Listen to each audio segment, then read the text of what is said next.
No, I have to make you host again. Make Okay. host. You're now host again, so you can screen share. Thank you. Okay. Thank All the you. best. Thank you so much. Be well, Ba'atzlacha. I don't know how to do this. I mean, it's gonna, not me, other people that come to Leibish's class will be able to do But this. this is mine, I want to take it home. So they might. So, I haven't like. can you help me to sign up? I'll call you You're next leaving week. it, okay. I don't want to carry it. Okay, fine. I'll carry it. Okay. Tomorrow I'm coming back, but no, they can go. What a good book, eh? What a precious book. Oh, I'm so happy. Oh, read it. Have a good week. Okay, have a good week. Thank you, beautiful. It was beautiful. I sent it to her. I sent it to her. You WhatsApped it to me. I sent it to her. Oh, And Shevach told me to record it. Told me to record it. Are you ready to make the big step? Yes. take care. Join the Hasidei Satmar? No way ever. I would rather meet my maker. Oh, you're not ready. Not ready to take the big step yet. Okay, No, I know. because they're true Jews, you know. Not. Please don't start up with me. I want to be in a good. Okay. I like to think of myself as being very tolerant. The reason I like to think of myself as being very tolerant is I hope other people will be tolerant of me. I hope. Yeah. Well, we are fans of yours. We've logged Okay. in. Okay, but what does the Torah have to say about tolerance? What does Halacha have to say about tolerance? Well, I would say that they didn't tolerate Korach, did they? No, they didn't. But let me give you a few examples, Okay. and I think you'll understand the approach of the poskim to this issue. A certain rabbi in Canada was a member of the Vaad HaKashrus in Montreal. And this rabbi was very unhappy. Okay. Yeah. Was very unhappy with the products that the Vaad HaKashrus gave their approval to in the restaurants. And he wrote a question to Rav Moshe Feinstein. Am I allowed to be a member of the Vaad HaKashrus, sit together with the other rabbis, when I think that they're wrong? I would not give the hechsher to this restaurant or to that product. Aren't I obligated to resign from the Vaad HaKashrus if I disagree with them? Igros Moshe wrote back, of course you should not resign. In a Bet Din, in the Sanhedrin, there was a majority vote and a minority vote. And Halacha was in accord with the majority, but the minority didn't, although the minority rabbis had to sign on the decision, even though they disagreed with it, there's no reason to object to being a member of a Vaad HaKashrus even though you disagree with their conclusions, and you should sign on the Hechsher certificate. You have to be tolerant with the other opinions. Now, it's well established amongst the poskim that when we do not have a true majority, which we are obligated to follow, results only when all of the Hachamim, all of the Rabbanim got together in the presence of each other and discussed the issue with each other, back and forth, argued. One side could not convince the other side, and then they vote, and then we're obligated to follow the majority. This does not occur nowadays, because nowadays the rabbis live in different countries and even in different generations, and they don't speak with each other face to face, all of them. And therefore, the concept of majority rule is not applicable nowadays, and everyone is entitled to his own opinion. I don't know if I dare say her own opinion, but one has to be tolerant of other opinions. But even though I agree with you that they are wrong, even though I agree with you that they are wrong, they're entitled to their position. I'm tolerant, you see. So, in any event, what I want to talk about today is putting cream and lotion on the skin on Shabbos, lips and so forth. Before I come to that, let me ask you if you have any questions that you want to start with. I just wanted to, talk about tolerant. I don't know if this is tolerant, but what about the Jewish halacha about treating mechablim, giving, that end up in hospital? Should we be treating them, giving them medical help, reviving them? When he just killed your brother. Yeah, well, let me begin by not answering your question. Okay. And then maybe we can turn from the not answer to an answer. When new buildings are constructed in Israel, when the workers put up a new building, there are all kinds of rules and regulations about the plumbing system. And the people who install the kabbalan, who installs the plumbing system, has to follow certain rules and regulations about the plumbing. Now, these rules and regulations come to us from the government. It's the government which established these rules and regulations litovat hatzibur, for the benefit of the population. And of course, the members of the government who established the plumbing regulations for new construction really don't know anything about plumbing. They rely upon experts in the field who advise them, and the rules and regulations are made by the government according to the advice of experts in the field. And I don't know about everyone, but I am surely very happy that there are rules and regulations about the plumbing system in new buildings which are constructed. That's definitely to my advantage, and I'm very happy about that. But my point is that this is not an issue which rabbis decide. Rabbis have nothing to say about the minimum diameter of sewer pipes. This is something which the government will decide on the basis of expert advice. Okay, now that's not the answer to your question, but we can take the same ideas and apply them to your question. When it comes to matters of national security, what kind of ammunition should the soldiers be supplied? And there's a wide range of ammunition out there, much of it manufactured in Israel, much of it imported from abroad. Well, exactly which ammunition should be supplied. These rabbis don't have an opinion about this. There is no sugya in the Gemara which can be applied to determine what the best ammunition is. The government will decide that based on experts that advise them. Therefore, in security matters, what is the best way to deal with captured terrorists, mehablim who've been captured? This is something which the government is going to have to decide. Rabbis whose lives are regulated by halacha does not tell us anything about that. What's best for the country, whether it's the diameter of sewer pipes or the kind of ammunition that soldiers are supplied, or the way we're going to deal with mechablim, with terrorists, this is something for the security people and the government to work out. Yeah, of course, I'm not satisfied, but let's move on. Okay. Okay. And any other issues before we come to creams and lotions on the skin? Teaching. You have to love everybody. Okay. And then it's Gil Kushnenko said it me. Vegan.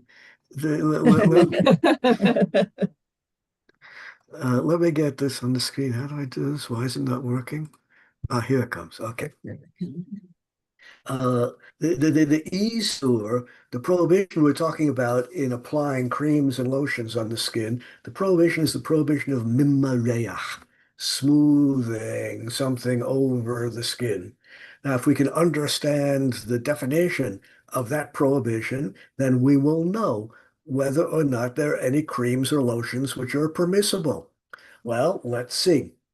What it says in the Gemara, and as usual, I don't bother mentioning the source because you have it in the printed notes.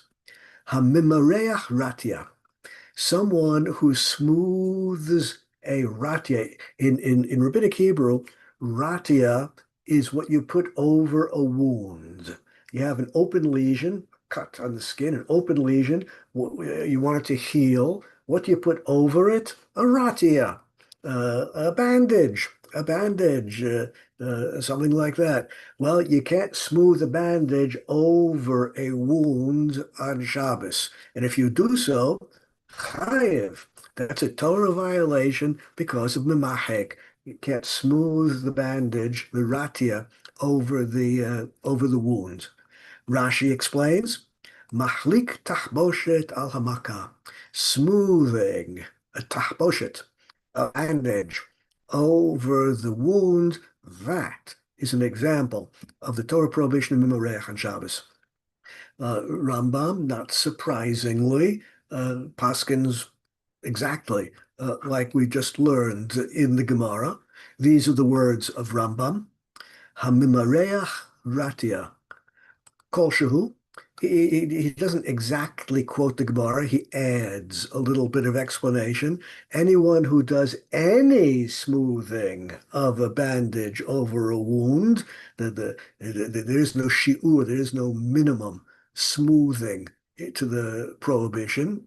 Oshava, or anyone who smooths a surface of wax. Oh, zephet, tar. Smooth the surface of anything. Kayotze behem, or anything, shemidvarim shemitmrachim, smooth the surface of anything which is smoothable, ad sheyachlik pneihem, until the surface becomes smooth, chayev mishum malchek. That is a Torah violation of memachek.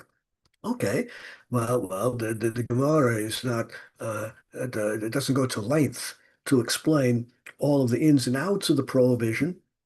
But according to the Rambam, it's perfectly clear that anything which is smoothable and you can smooth the surface, well, if you do smooth the surface, you're guilty. Not surprisingly, the Tur paskins like the Rambam, Ratia atzma lo yekanech mipnei shemimareach. You can't smooth a bandage on the skin.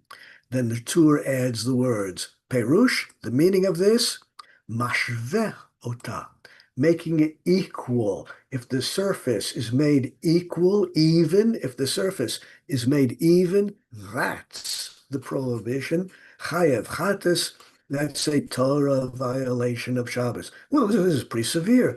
It's the Gemara, it's the Rambam, it's the Tur, and not surprisingly, the Shulchan Aruch just copies over the text from the Tur, and this then becomes definitive halacha. Well, the simple, straightforward conclusion from this is you cannot apply any lotion or cream to the skin because just by rubbing it, you're going to smooth the surface of whatever it is you just put on the skin. It would seem like everything is flat out prohibited. But if we look at the way the Acharonim understood this, we will see that they had a slightly different understanding of the foundation of the prohibition. Let's look at the Magen Avraham.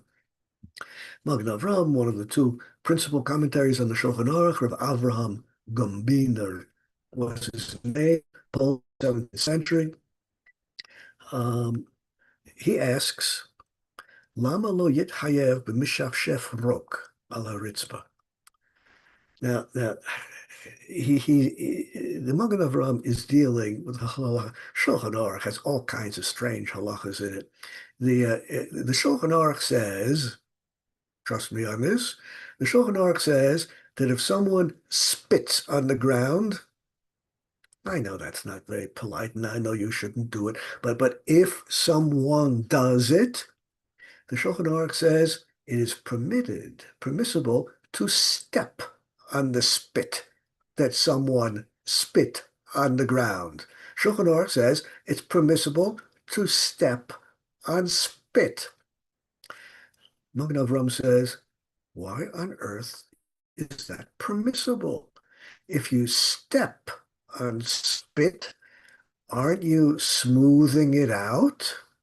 Shouldn't that be prohibited? The answer, according to the Magen Avraham, and this is the key Magen Avraham upon which all subsequent poskim, not all, almost all subsequent poskim, base their thinking with creams and lotions. The Magen Avraham says, Mimareach lo shayach, the only prohibition of smoothing the surface of anything on your skin or on the ground or wherever it is, the only prohibition is kishekavanato sheyit mareach davar al gabe havero. The prohibition is in place only if your kavanah, only if you intend to smooth one item over the surface of another item. If you intend to smooth one item, the surface of one item over another item, you intend to smooth the cream over your skin, that's prohibited. However, in the case of the spit on the ground, you don't want to smooth the spit, you want it to be absorbed into the ground. If your kavanah is to have the substance absorbed into the underlayer, that's not mimareach, that's not prohibited. If your kavanah is to smooth something over the underlayer, that's the prohibition. Well, the Mishnah Brura just copies over the words of the Magen Avraham, and this becomes the standard view of, well, not all, but the overwhelming majority of contemporary poskim. Now, according to this, there are two kinds of creams, there are two kinds of lotions, there are two kinds of ointments, there are two kinds of situations. Some creams, lotions, and ointments remain on the surface of the skin and are not absorbed. Rubbing them and smoothing the surface is prohibited. Other creams, lotions, and other stuff is absorbed into the skin. When you rub them, you're rubbing into the skin, not on the skin. There's a big difference in halacha between rubbing something on the skin, on the surface, as opposed to rubbing something into the skin. You want it to be absorbed. If the rubbing is to have the cream or lotion absorbed, that's fine. Permissible on Shabbos. In concept, no different than stepping on spit. If, on the other hand, whatever it is going to remain on the surface, then smoothing it is prohibited. Now, it all depends on the ingredients in the cream or lotion. Something which is lanolin-based, a lot of creams are lanolin-based. Lanolin is not absorbed by the skin, it remains on the surface. An oil water emulsion, which many creams and lotions are made out of, will be absorbed by the skin. It's simple enough for you to experiment during the week with whatever cream or lotion you wish to use. Experiment during the week. Rub it in. Do you rub it into the skin and it does not remain on the surface? or are you rubbing it on the skin and it does remain on the surface? That's the difference between what is prohibited and what is permitted. It's easy enough to experiment during the week, whether it's a cosmetic item or a medical therapeutic item makes no difference. And indeed, if the doctor prescribes some cream which is not absorbed into the skin, and therefore you're not allowed to rub it on the skin on Shabbos, you can consult with the pharmacist. Pharmacist might say, well, there's another brand, has exactly the same active ingredient and will be absorbed into the skin. Maybe what the doctor prescribed is available in a different form, which will be absorbed. That's something which is easy enough to figure out. Now, if the cream prescribed by the doctor remains on the skin, you cannot rub it. You cannot smooth the surface on Shabbos. What you can do is take the back of a spoon, for example, squeeze from the tube a little bit of cream on the back of the spoon, dab it onto the skin without smoothing it, and just leave it that way, and the medicine will do its job even though you've not smoothed it. If you can't get a version of the cream you need, which is absorbable, that would be a simple way of applying it. Alternatively, squeeze some of the cream onto a gauze or onto a plaster, and then just slap it in place, and you're not smoothing it. The medicine will just sit there and do its thing. So if it's inconvenient or impossible to get a cream which is absorbed into the skin, that would be a solution. Now, at this point, I want to turn to the Mata Levi. Levi, on this particular issue, is really very, very important. But Mata Levi, he was a rabbi in Frankfurt in the late 19th, early 20th century. He was the rabbi of the big synagogue. He was the rabbi of the whole Jewish community of Frankfurt. And as you probably know, the Jewish community in Frankfurt at the end of the 19th, beginning of the 20th century was not very frum. In his shul, which had, I don't know, 1,500 families were in it, there were maybe 100, 150 families that were Torah observant. The rest were not. And it was his community, it was his synagogue that Rabbi Shimshon Raphael Hirsch insisted upon leaving.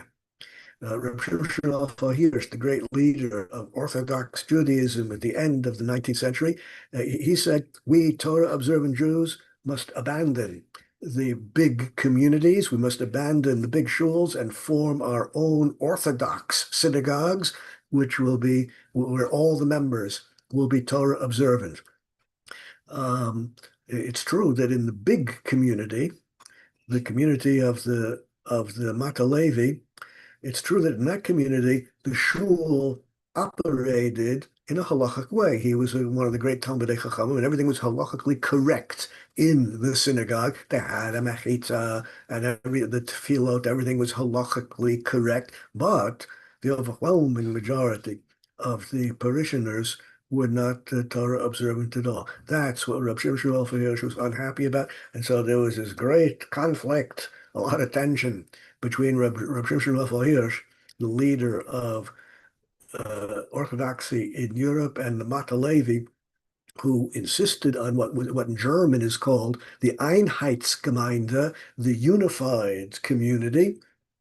The unified community where everything is halachically correct, all the food served is entirely kosher, everything is halachically correct, but we do not reject the large majority of members who are not Torah observant. In any event, he wrote many very important tshuvas. He was amongst the poskim.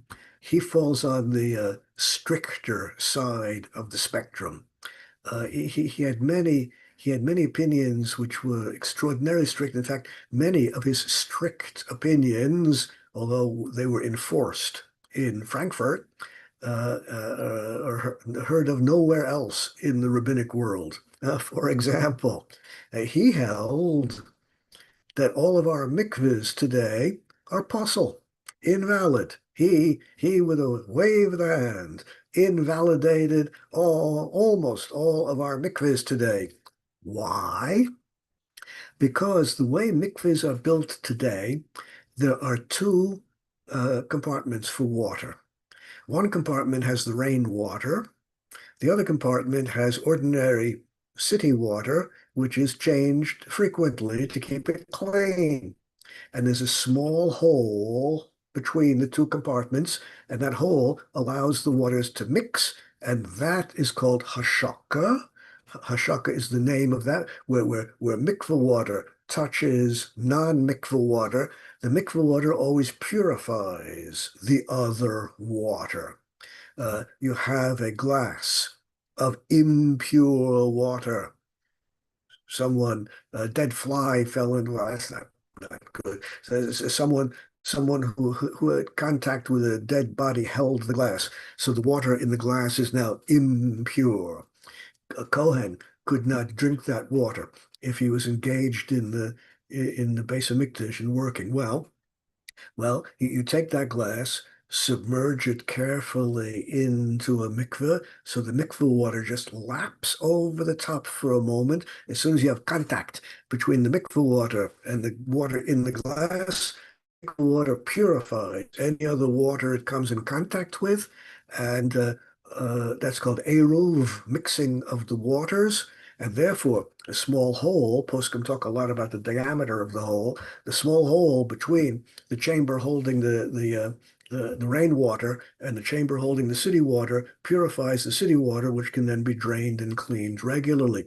It's a big machlokus between Chabad and everyone else. Chabad wants the rainwater on the bottom and the hole in the floor of the mikveh, the city water's on top, and all the other poskim want the rainwater on the side, and the hole will then be in the wall of the mikveh.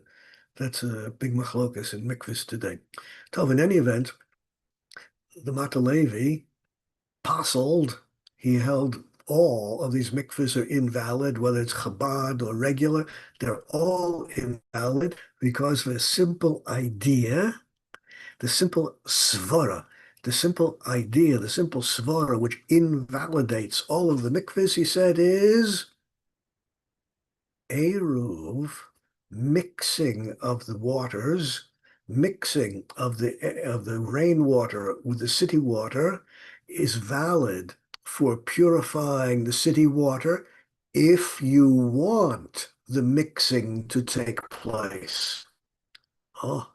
But if you do not want the mixing to take place because the rainwater in the course of time has got very dirty and there's algae growing on it and it doesn't even smell good anymore, and you're changing the city water every day, and although there is some mixing, you don't want it. If you don't want the mixing of the water, then you cannot rely upon the mixing of the water to kasher the city water in the mikveh. Well, in Frankfurt, therefore, they relied only on fresh spring water, which was constantly renewing itself. They didn't have to rely upon this mixing of waters business. They always had fresh spring water. Let's see what he says about creams and lotions. Al she'elato, regarding the question, im mutar lasuch tinokot bezalba, are you allowed to apply zalba to an infant? Zalba is the ordinary German word for cream. Are you allowed to apply cream to the skin of an infant, a baby? I don't know why on earth anyone would want to do that, but apparently it happens. I've a number of pediatricians in Shaare Zedek Hospital, all of whom assure me that the only baby that is always free of diaper rash is the baby that never wears diapers. So if for some reason, I can't imagine what, if for some reason you're using diapers, I should say nappies in Commonwealth English, if you're using nappies or diapers for the baby, at some point you might want to be applying Salbe if you speak German, or cream if you speak English, or mishha if you speak Hebrew. Are you allowed to apply that on Shabbos? Is that a prohibition of mimareach? Is that a prohibition of smoothing the cream over the baby's skin? Answer. Hineni lagid. I'm going to tell you. Ladati, that in my opinion, dafka biratia shel age maka she kosher. Only in the case of the Gemara that was talking about a ratia, only that was prohibited on Shabbos, because the ratia that the Gemara was referring to was hard, rock hard. What do you mean it was hard? Kmo plaster.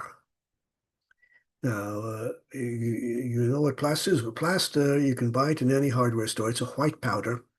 You can buy plaster in a hardware store. It's white powder. You mix it with water or color if you want, and it dries in the air and gets very hard. Now, plaster, a white powder that you mix with water and it gets hard in the air, rock hard. Hayu notnim milifnim al kol maka. Back in the days of the Gemara, if someone had an open wound, they would take plaster, white plaster powder, mix it with water and medicine, smooth it over the wound. It would get hard, like what we today call a plaster cast, and it would protect the wound until it healed, and then you would remove the plaster cast. Smoothing the plaster cast over the wound, that's mimareach. That's what the Gemara and Rambam and the Tur and the Shulchan Aruch were talking about. That's what they meant.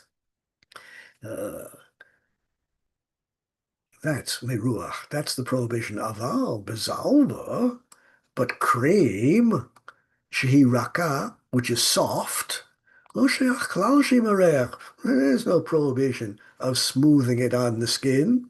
Lo have rak kamosika. It's no different than anointing the skin with anything else. Bottom line, he tells us, and he's writing this at the end of the 19th century, beginning of the 20th century, in previous generations, from antiquity until the end of the 19th century, when people had an open wound on their skin, they applied plaster. Plaster, like a plaster cast. Now, of course, as you know, in many European languages and in Hebrew today, the ordinary word for an adhesive bandage, a band-aid, is plaster. Well, that's just we no longer use plaster made out of plaster. Now, the modern plasters are just band-aids, are just adhesive bandages, that's all, but the word is still used. So of course, many people look in the words of the poskim from antiquity to the end of the 19th century. And of course, all the poskim, like the Mata Levi, prohibit applying a plaster cast to a wound on Shabbos. Of course, that's smoothing. And of course, many people say, well, you see, you're not allowed to use a plaster on Shabbos. But today, plaster means something very different. It just means it means a band-aid, an adhesive an adhesive bandage, and of course the Band-Aid, the adhesive bandage, which they have today, is of course permissible to use. It has nothing to do with the plaster that the poskim were talking about. That was a plaster cast. Hare chazinin she'afilu lirchotz yadav beburit. The poskim permit washing the hands with soap. Devadai doma l'mareach. We could talk another time about liquid soap, solid soap. The Ashkenaz poskim all insist on liquid soap on Shabbos.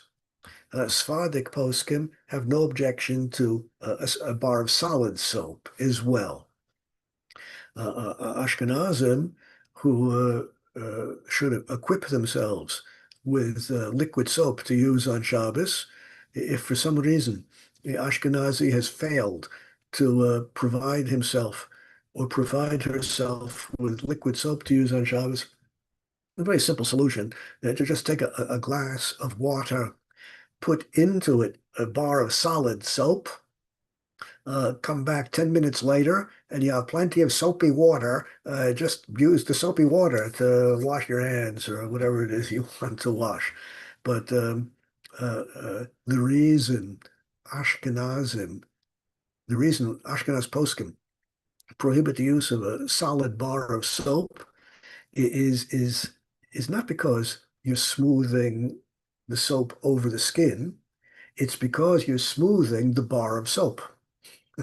When you buy the bar of soap, it might have the name of the manufacturer embedded into the bar of soap. As you rub the soap, as you use the soap, you rub it smooth, and eventually the soap is going to get smooth. Well, that's making a smooth surface, isn't it? Ashkenaz poskim prohibit it for that reason. Sephardic poskim are not bothered by this because the prohibition of smoothing, as we have seen, is smoothing one substance over an underlayer of another substance. And Sephardic poskim say, even though you're holding the bar of soap in one hand and smoothing the surface with the other hand, well, you're not really smoothing it onto your hand. You just happen to be holding it in your hand, that's all. And the hand, therefore, does not count as an underlying layer when you're holding a bar of soap. Bottom line, you're allowed to use liquid soap on Shabbos, according to Sephardic poskim, even a bar of soap.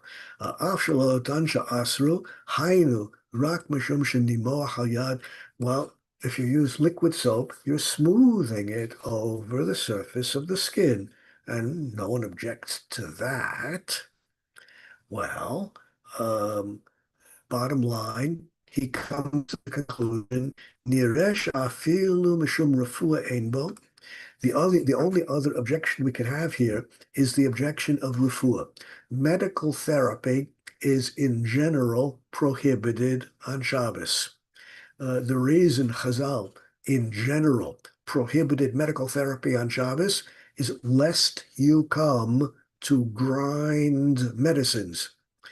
Back in those days, everyone had a mortar and pestle in the home. I always forget which is the mortar and which is the pestle, but and you would have, dried herbs and leaves and all kinds of medicinal plants you would have in the house. And depending upon which medicinal plant you needed, you'd put it into the mortar and pestle, grind it into a powder. And lest you do that on Shabbos, grinding on Shabbos is prohibited. So Chazal in general prohibited medical therapy on Shabbos, lest you come, so that you would not come to grind medicines. This prohibition is, of course, lifted, and of course does not apply in pikuach nefesh, in life-threatening situations. And further, this prohibition does not apply in cases where the illness is so severe that the person cannot function normally. If the person cannot function normally, there are headaches and there are headaches. If the headache is so bad that you cannot function normally, cannot eat a meal the way you normally eat a meal, cannot read a book the way you normally read a book, well, if you cannot function normally, then you can take medicine on Shabbos for the headache. If the headache is mild, defined by your ability to overcome the headache and proceed with your life normally, function normally despite the headache, that's called a minor condition, and that does not deserve a akamol or any medical treatment on Shabbos. Well, the cream that we put on baby's bottom, should that be prohibited because it's a medical therapy? What it says in the Shulchan Aruch is, Kol shebnei adam darkan lasoch b'shemen afilu below refuah muter. Anything which people do for non-medical purposes can be done for medical purposes on Shabbos. Just like it says in the Shabbos song, Hirhurim mutarim. On Shabbos, you're allowed to think about whatever you want to think about. You're not allowed to talk about your business affairs on Shabbos. You're not allowed to negotiate the contract on Shabbos. But to think about it, you're allowed to think about whatever you want to think of. You shouldn't think about things that make you sad on Shabbos, but sometimes, like businessmen will enjoy immensely thinking about their business. If it's not going to make you sad, then you're allowed to think about whatever it is you want to think about on Shabbos. Well, something which healthy people are swallowing, you are allowed to swallow for medical purposes. Healthy people eat chicken soup. You are allowed to eat chicken soup to soothe your sore throat. Right, a medical therapy, which people do when they're healthy, you're allowed to do on Shabbos because the only difference between the healthy person eating the soup and the sick person eating the soup is in the mind. The intention of the sick person is for medical therapy, and hirhurim mutarim. Thoughts are always permitted on Shabbos. And healthy people apply creams and lotions all the time on their skin, so you're allowed to do it for sick people as well. That's a bottom line. The Mata Yehuda has taught us a number of important lessons. Important lesson number one, in the course of time, words change their meaning. This is true in every, I'm pretty sure it's true in every language. If there were a language where we're not true, I would have heard about it. It's even true in programming languages. You go from one girsa to the next, and all of a sudden, the meaning of one syntactical element in a command line has changed. Even in artificial languages, words change their meaning from time to time. In natural languages, it happens fairly quickly. All of us can think back to the times not so long ago when a mouse referred to a mouse. When words change their meaning, you got it. When words change their meaning, halacha has to change accordingly. That's one important lesson. Another important lesson is that the idea of the Magen Avraham, the idea of the Mishnah Brura, is an idea which is accepted by the poskim. If you're rubbing into the skin, all is well. Now, looking at the more recent authorities, Rav Shlomo Zalman Auerbach says, these are his words. Remember, Rav Shlomo Zalman Auerbach, when he's quoted in Sefer Shmirat Shabbat Kilchata, where I took this passage from, that's a sefer where you can entirely rely upon the quotations of Rav Shlomo Zalman Auerbach, because he says flat out in his Haskama, in his approbation to the sefer, he says he read the whole proofs. He approves of it all. So here we know definitively that the quotations are accurate and correct. If you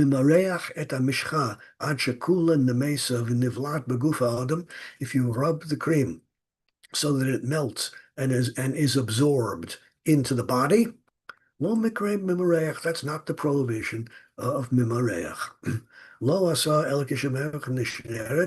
The prohibition is in place only when the cream remains on the skin and doesn't go into the skin, and you want to smooth the surface of the cream over the underlying layer of skin.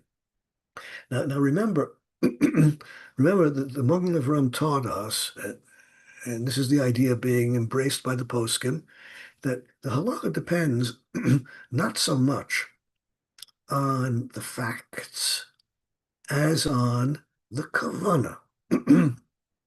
You're allowed to step on the spit because your intention is that it be absorbed into the ground.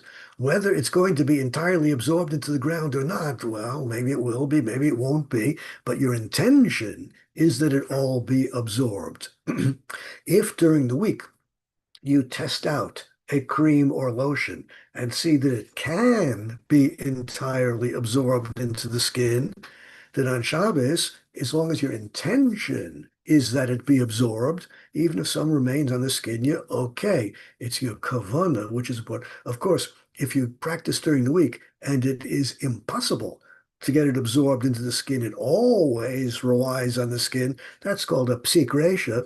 And in psik resha situations where the facts are simply contrary to your kavanas, your kavanah is simply impossible because the facts don't support it, then your kavanah is irrelevant. But if experimentation during the week reveals that it's possible for it to be absorbed and your intention is for it to be absorbed, all is well, even if it will not be entirely absorbed. Up to this point, we've seen the mainstream opinion of the poskim. Not all of the poskim agree with this, and therefore there is some room to be strict. Those who wish to be strict on this matter have what to rely upon, namely the Tzitz Eliezer we're about to look at. And although this is a minority opinion, it is an opinion, and therefore those who wish to rely upon it are surely not foolish. We surely will not mock them. He brings the Mata Levi that we just looked at, and he says, no, Mata Levi's wrong. There's still an Isur D'Rabban, there's still a rabbinic prohibition attached to these creams and lotions. Hare mishcha lo adif mishemen av. After all, the Gemara talks about shemen av, very viscous, very thick oil. Now, nowadays, chemists have ways of measuring viscosity of different substances, but there's very thick oil which hardly you can't pour it. It's more like a close to a solid block of oil. Think of palm oil at room temperature in the winter. At room temperature in the winter, palm oil is solid. Room temperature in the summer, it's usually liquid. But in the solid form, it's really very thick oil, shemen av, very so viscous that it's hardly liquid at all. Asur litnero agabe chavit shenikva de gazrin mishum shava. If you have a barrel and you've opened a hole in the barrel to take out a little bit of wine to taste it, or for whatever reason you've opened up a small hole in the barrel, and now you want to seal the barrel again, you're definitively not allowed to smooth wax over the hole. Melting wax and smoothing it over the hole in the barrel, that's definitively mimareach. That's definitively smoothing one item over an underlying surface. You're smoothing the wax over the wooden barrel. That's definitively prohibited. That's min haTorah. That's a Torah prohibition. Chazal prohibited stopping up the hole in the barrel with thick oil. Think of partially solidified palm oil, for example. That's a rabbinic prohibition because it's similar to wax. And the Rambam agrees with this prohibition. The Rambam says, "Afilu b'shuman ein sotmim et hanekev." You can't use thick oil or fat to stop up the hole in the barrel. Gezerah mishum sha'ava, because it's similar to using wax, which truly would be prohibited. The Torah and the Shulchan Aruch all agree with this. Asur liten sha'ava o shemen al gabe nekev. You're not allowed to put thick oil on the hole in the barrel to close it up. The poskim agree with this. Kevan demeruach asamederlan misheminav, and since it's a rabbinic prohibition to use thick oil in the barrel situation, the hole in the barrel, therefore yeshno akol panim isa derabanan b'meruach mishcha. That means baby cream should be in the same category with a rabbinic prohibition. So if the question is, are there strict poskim? There you have it before you. The Tzitz Eliezer holds that even if the cream is absorbed in the skin, still prohibited on Shabbos. But as I emphasized, the big name poskim, aside from him, are all lenient. Bottom line, experiment during the week and see whether or not you can rub the product into the skin. If so, all is well. But let me Rabbi, there's a question. Yes, a question. Rav Fink, is there a time limit as to how long it takes the oil to seep into the skin to be absorbed? What a good question. And the answer is no. Even if it takes an hour. Okay. That's okay. And Yeah. let's experiment and see. A simple way to experiment is rub it in, rub. Maybe it takes a few minutes, maybe it takes an hour. What do I know? And when you think you've done it, when you think the cream has been absorbed into the skin, take a clean drinking glass and roll the clean drinking glass over your skin. And now look at the drinking glass. Do you still see the cream, a little bit of the cream? Then you know it wasn't absorbed. If on the other hand, you don't see the cream on the drinking glass, then obviously it was absorbed into the skin. That would be a simple way of I just experimented with a few minutes ago. I just experimented with Nivea soft cream. Yeah. I just experimented with this, and it's totally absorbed in the skin. Wow. But then I experimented also with a different Nivea cream, which is I could not get it absorbed into my skin. Maybe different people have different skin. What do I know? But with this, I could not get absorbed. This Wow. I just tried Which a few one? minutes ago. This one was absorbed. It's called Nivea Soft. Oh. Wow. The Nivea in the blue, I could not backwards. I could not get left. You guys are seeing me left to right or right to left? I see everything mirror image. Rav Fink, I remember once when you were teaching this at our house, and somebody, because somebody brought a cream, she wanted to know she could use it, I don't know, I guess for Shabbos, and you put it on your hand, and you were kind of just rubbing it, sitting here rubbing. I just remember that scene. Yeah. So thank you so much. Okay. Let me just Yeah. conclude with the Ber Moshe, the Debrecino Rav. We have to have a Hungarian Rav in the discussion here. He was talking about Vaseline. And he says that if you put Vaseline on baby's skin, you do not have to rub it. If you would just leave it by itself, the heat of baby's skin will automatically smooth it over the surface, and therefore you can apply Vaseline to baby's skin and just let the heat of the skin melt it, and it'll spread by itself. Let me point out that that's true regarding American manufactured Vaseline. There are two different standards in Vaseline. There's the USP, the United States Pharmacopoeia standard, which is used throughout North America, and there's the British Pharmacopoeia standard, which is used in Europe and the rest of the world.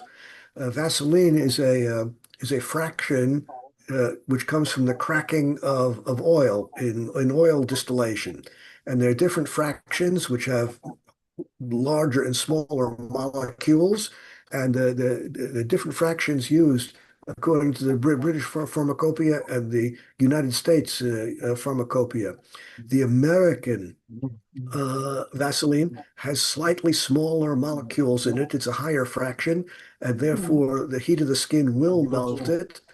The British, which is used, the British standard used in the rest of the world, slightly larger molecule and Nivea not melt with the heat of the skin. So I'm going to pause at this point and wish you a Shabbat Shalom. And Thank you. Thank you. You're welcome. You're welcome. And I'm going to Thank open you, up Rabbi the floor. Fink. You're welcome. It's my pleasure. I'm going to open up the floor to anyone who has any questions they want to ask. Do the leave, okay? Okay. Shalom, Rabbi. Thank you, as always. Okay. I was curious, so we have A and D that we use for our baby, and I don't know if you know first off about that or what I should do with that. It feels like Vaseline, but experiment. And if it doesn't work, ask the pharmacist to suggest a different brand. See, it's clear. Does that change anything? Like it may not be easy to know. So it really depends on whether it sinks into the skin or not. Absorbed or not. Yeah. And if something doesn't, I was told to just, like you said, dab it on, and it doesn't actually matter if it. Using the back of a spoon is pretty good for that. But alternatively squeezing it onto the diaper and just putting the diaper in place. Interesting. Okay, then you have to get it right so that it. Okay. Because I'm talking about in a very specific part of the baby's bottom, and of course. And if you can also use more cream, and then you're surely going to get the right spot. but the dabbing has to be with the spoon. It can't be with your hands, with the finger. Yes, you could use your finger, but okay. Okay. And then if the baby cream, if let's say I test it during the week and it does absorb, but it doesn't seem to. Usually, we don't get it to the point where it absorbs if we ever use the cream. So how much effort do I have to make to get it to absorb? I get if I like tried with my hand cream and the spot is left. I don't need to worry about that. You have to take a deep breath. You have to exhale slowly, and you have to concentrate your mind. My kavanah, my intention is to have it absorbed. Okay. Only you and HaKadosh Baruch Hu know what your kavanah is. So you do your best and then you let go. If your kavanah is to have it absorbed, rubbing in as opposed to rubbing on, you're fine. You don't even need to rub it in if your kavanah is to get it absorbed. Correct. Look, I just bought a new wooden cutting board, and the instructions are, of course, before you use the wood cutting board the first time, you have to rub it with oil. Wait for the oil to be absorbed, and then rub it with more oil. And if any remains on the surface, wipe it off. That's the way to treat a wood cutting board before you use it the first time. Oh, you should do this with every wooden cutting board, and then from time to time repeat the treatment. Cutting board lasts a lot longer and works a lot more efficiently. You'll feel the difference when you cut things on a properly oiled cutting board. And it's surprising how much oil gets absorbed into the cutting board. You pour the oil on, you rub it around, and come back 5 minutes later, and there's no oil. It was all absorbed. Which type of oil do you use? Cheap canola oil. Yeah. Not olive oil because it would give off flavor. You could use olive oil, but it's expensive, and indeed it has flavor and smell, which might not be good with what you're cooking. Canola oil is refined, and there's also refined olive oil where they took out all the smell and the taste, right? There's refined oil will not will not affect the taste of the food you're cutting there. Huh. Okay. That's very interesting. I didn't know that. Now I do. Okay. Now, of course, treating the cutting board this way on Shabbos is prohibited, not Right. because of mimareach. It's not mimareach because it's absorbed, but because it's tikkun mona. It's the first step necessary to make it a good cutting board. Oh wow.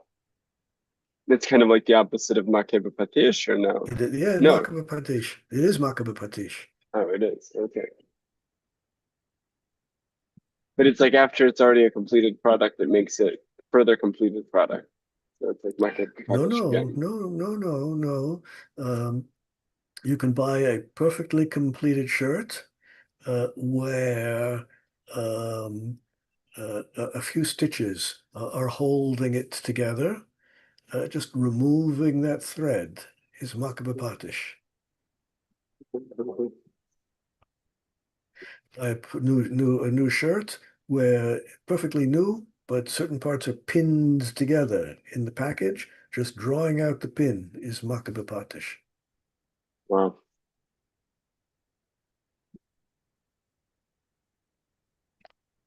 Okay, I do have a question on washing hands again, if you have the patience for it. liquid soap on Shabbos. Liquid soap. Yeah, no, the using the clay to wash with the you For bread, for bread. We're talking about washing for bread. yeah. Well, I guess I should start with the very, very practical. Yesterday I did not have a cup, and I saw that they had these one-time use cups, and I didn't feel comfortable using like taking one. I didn't know who to ask. I didn't want to steal one, so I didn't know what to do. So I just washed my hands, and I didn't make it Netilat Yadayim. I didn't know if I did the right thing, and then I blessed them in the bread. No, the Natilas Yadayim for bread requires a kli. The kli is required, and koach adam is required. If a monkey pours the water on your hands, no good. Koach adam has to pour the water. Um, Back in the good old days when all was right in Israel, when I first came to Israel, water pressure was extremely low. I mean, there was not a lot of water in Israel back in those days. Not a lot of water, very little water, Yeah. and every drop was precious. Hmm. And every house, every building had on the roof a tank of water, which would slowly fill all day long, drip, drip, drip. That's how the water was supplied, drip, drip, drip, and then you had a tank of water Wow. on your roof. When you open the faucet in the home, it would draw the water from that tank. Well, in those days, the water coming out of the faucet in your kitchen came from a kli, namely the tank on your roof.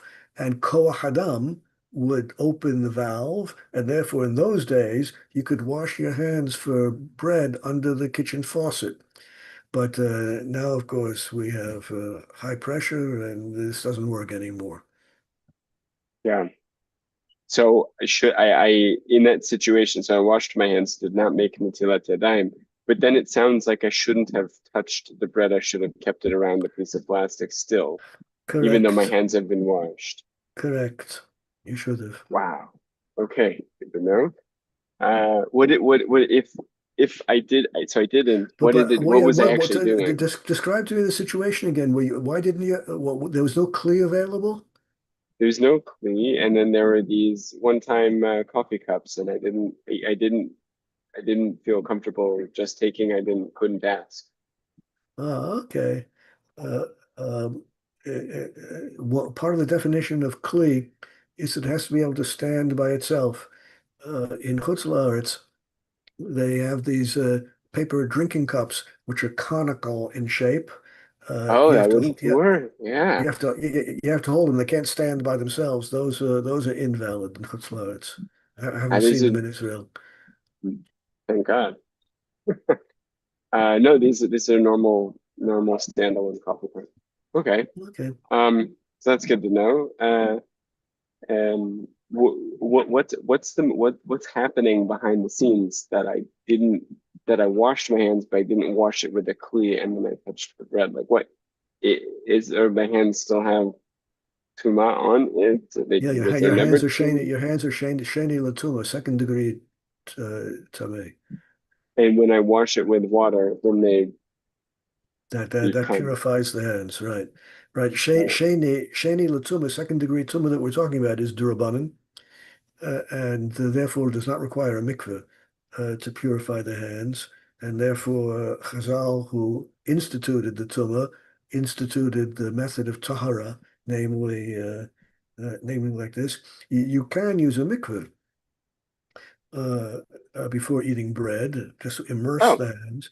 Or if you're at the seaside, you can use the sea to immerse. That's like a mikveh. You can use your hands, and then instead of saying al natilas yadayim, you'll say al tevilas yadayim, wow. and then you could eat bread. That's right.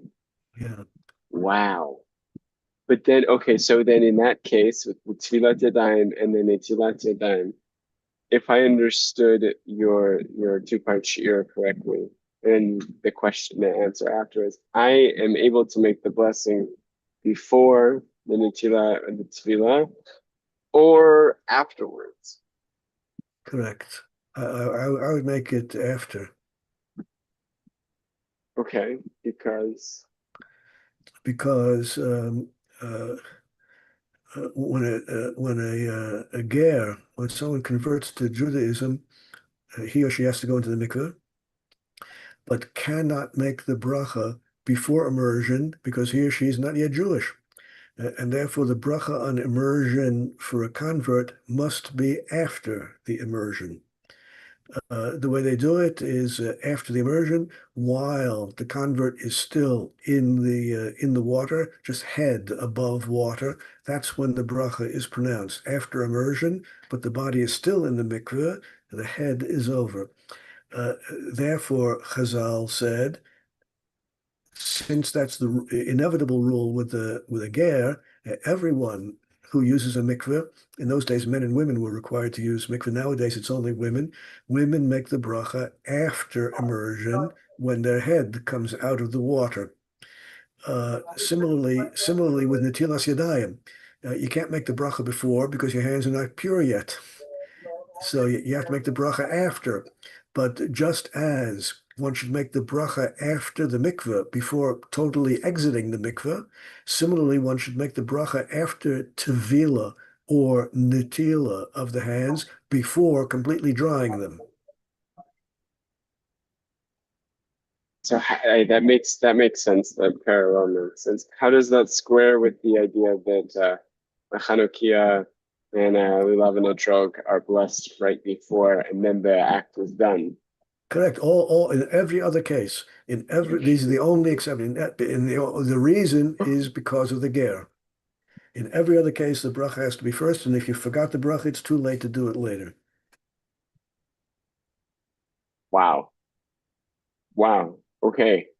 Um, that's very interesting. I see more of my Sephardic brothers and sisters doing the blessing before and then washing. Okay. I don't know. I did not know that, and I don't know why. You must have known that some people make the blessing before washing.